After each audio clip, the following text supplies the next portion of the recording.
Merry Christmas, friends. It's Reese here, and I am here for day 22 of our Advent study. Um, Today, we are focusing on the crucifixion of Jesus Christ. And the question I've decided to talk about is it says, reflect on the significance of the darkness at Jesus Christ's death. And in the scriptures, we can read in Luke 23, where it says, and it was about the 6th hour, and there was darkness over all the earth until the 9th hour.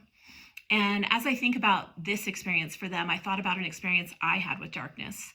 A couple of years ago, I was staying near Snow Canyon, and I had this grand idea to go and do some stargazing. It was about 10 o'clock, and I went by myself, and the little I know about stargazing was that I needed complete darkness. So I couldn't look at my phone or any light in my car for 10 minutes before I wanted to look at the stars.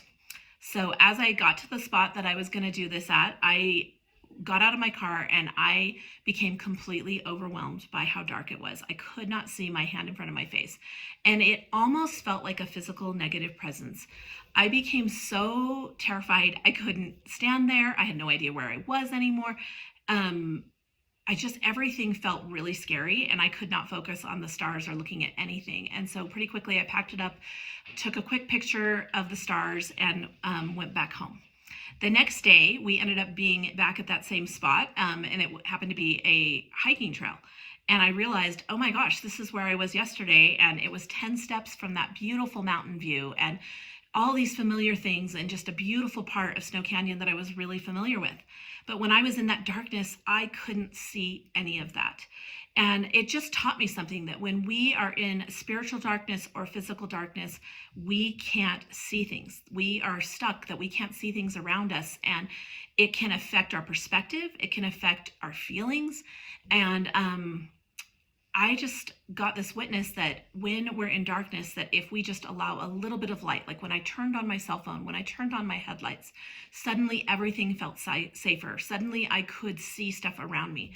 And I just want to remind you, whether you're in physical or spiritual darkness, or if the world feels dark to you, that the light of Christ is big enough to permeate those spaces and help us give perspective and help us see the things that he wants us to see, whether that's peace or calm, or just so that we can find direction in our lives, that the light of Christ that can serve that purpose.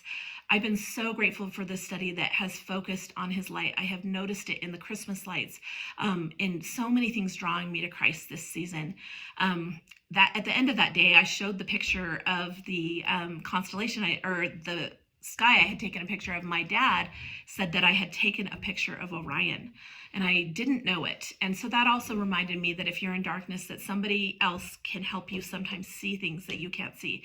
He could help me see what I couldn't see that day. And so this Christmas, there are people that feel so busy. All of us feel so busy that we have no time to do anything. But there are people who, what's worse than being busy is having absolutely nothing. And so there are people that need that light of Christ. And I just want to witness of our Savior, Jesus Christ, and his light, that it is more powerful than any other source, that day, that dark day, didn't stay, that the light came, and that light exists now, and that we can bring his light, the light of Jesus Christ, into the lives of those around us and into our own lives, and to fill all those dark spaces so that we don't have to feel that darkness. And I say that in his name. And Merry Christmas, friends.